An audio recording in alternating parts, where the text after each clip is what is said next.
The morning sun filtered through my curtains like gentle fingers nudging me awake. For the first time in a long time, I opened my eyes with a sense of pride swelling in my chest. Today was my son's wedding day, my only child, the boy I had raised on my own since he was 6. Every scar, every sacrifice, every lonely night had led to this moment. I should have felt nothing but joy. I slipped into the pale blue silk dress that Daniel, my boyfriend of 2 years, had chosen for me. "You'll look like the mother of the prince today," he had said with a smile that once made my heart bloom. For a moment I allowed myself to believe him. Daniel had been my quiet comfort after years of struggling alone. He was steady, warm, and attentive, at least that's what I thought. But the moment I arrived at the wedding venue, something felt off. People smiled at me, but their eyes skittered away too fast, like their faces were masks slipping out of place. The bride, Maya, stood across the hall talking to her bridesmaids. When she saw me, she quickly lowered her gaze. A strange stiffness wrapped around her shoulders, making her bouquet tremble. I told myself it was nerves. Weddings were emotional. People acted strange. Still, unease pricked at me. Daniel arrived a few minutes later, adjusting his tie, looking unusually restless. "Everything okay?" I asked. "Just last-minute chaos," he murmured, kissing my cheek. But even that kiss felt rushed, distant. He kept glancing at his phone, disappearing for long stretches with vague excuses, checking the decorations, confirming catering details, helping the wedding planner. My son, always so affectionate, barely had time for me. Each time I tried to hug him, he seemed distracted, whispering to Maya or exchanging looks with Daniel that I couldn't understand. Laughter echoed through the hall, light and musical, but none of it reached my heart. Something hovered in the air, something cold and secretive, like a storm gathering behind a clear sky. I reminded myself, this is your son's big day. Don't imagine things. Don't ruin anything. But beneath every thought, a small voice kept whispering, something is wrong. Something is very, very wrong.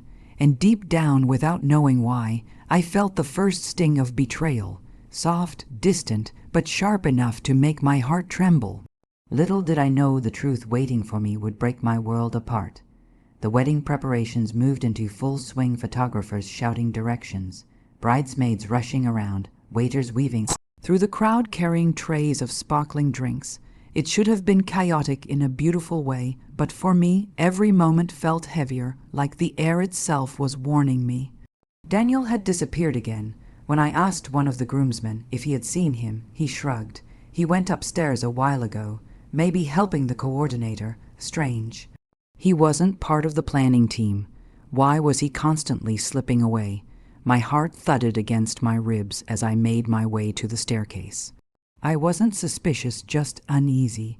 I wanted to ask him about lunch plans, maybe calm my nerves, but halfway up the stairs, the dull thump of music faded, replaced by muffled whispers.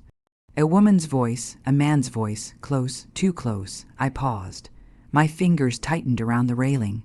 Something in me, the part that had learned all kinds of pain, knew I should turn around, pretend I heard nothing.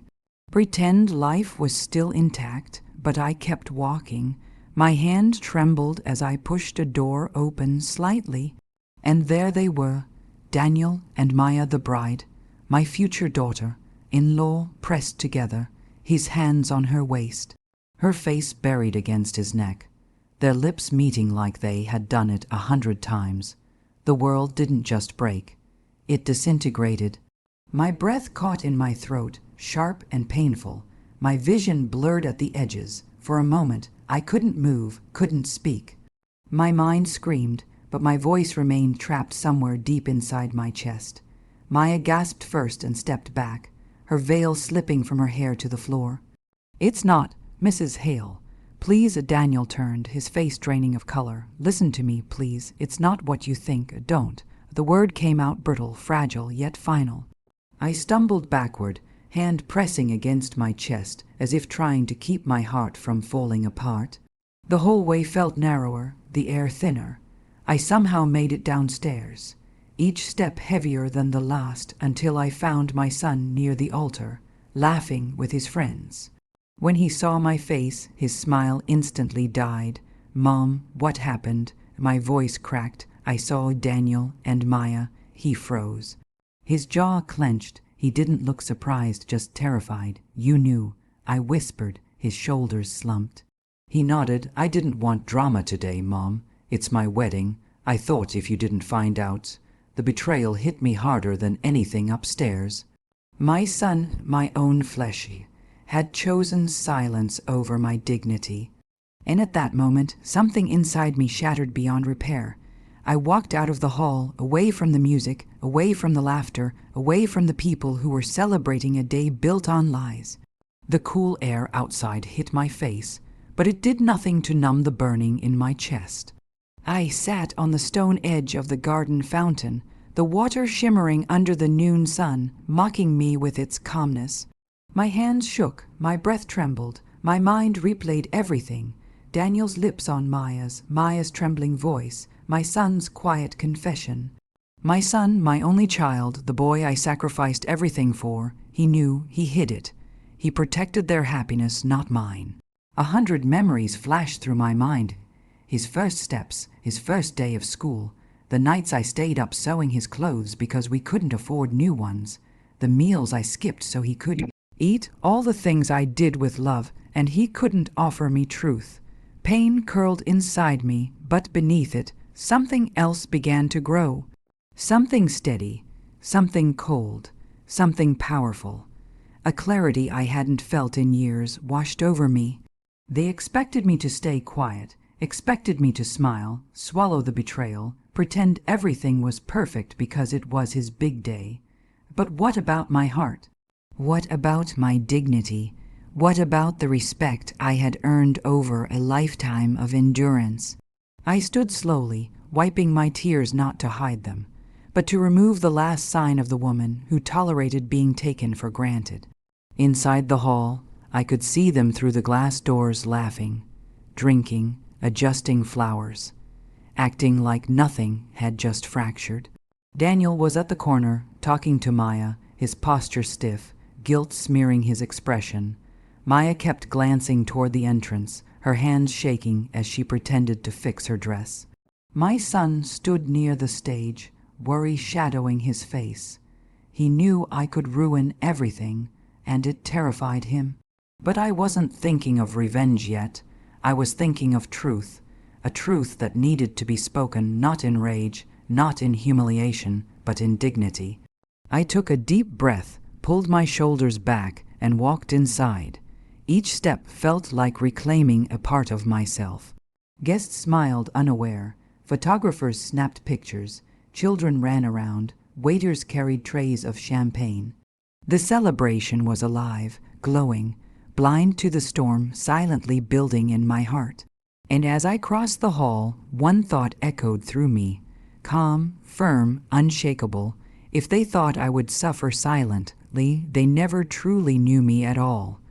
The reception hall shimmered under hundreds of golden lights.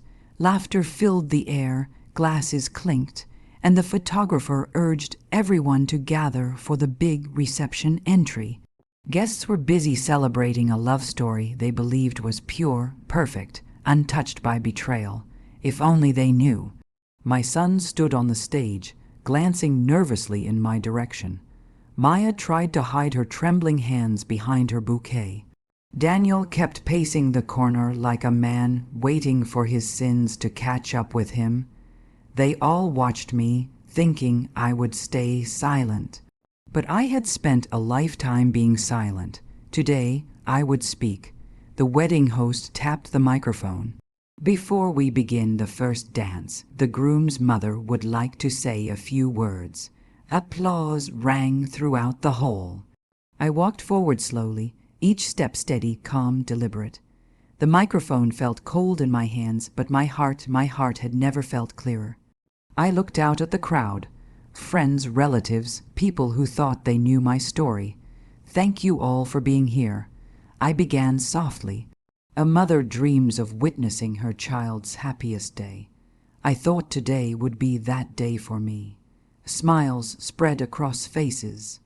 Cameras lifted, my son forced a grin, but I continued. Sometimes happiness is built on truths and sometimes on lies. The room stilled instantly. A thick silence washed across the hall. I raised my phone. On the screen glowed the photo I had taken upstairs, Daniel and Maya locked in an intimate kiss, her veil half fallen, his hands gripping her waist. Gasps erupted, murmurs skyrocketed.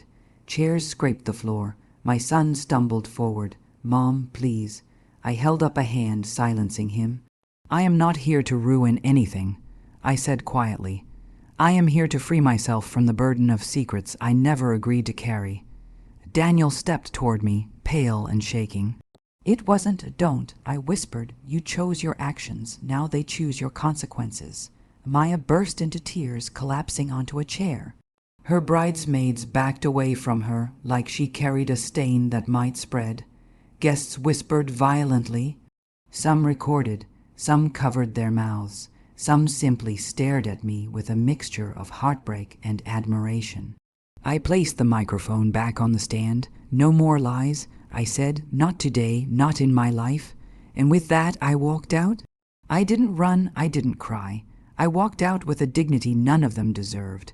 Outside, the cool breeze brushed my face, carrying away years of exhaustion and silence. Behind me, chaos exploded, voices shouting, wedding plans collapsing, the perfect illusion burning to the ground. But inside me, something finally bloomed: peace, freedom, strength. Months later, their lives were in ruins, marriage canceled, reputations shattered, relationships broken. And mine, calm, quiet, healing. Because sometimes the sweetest revenge is simply walking away and letting the truth burn everything that wasn't meant for you.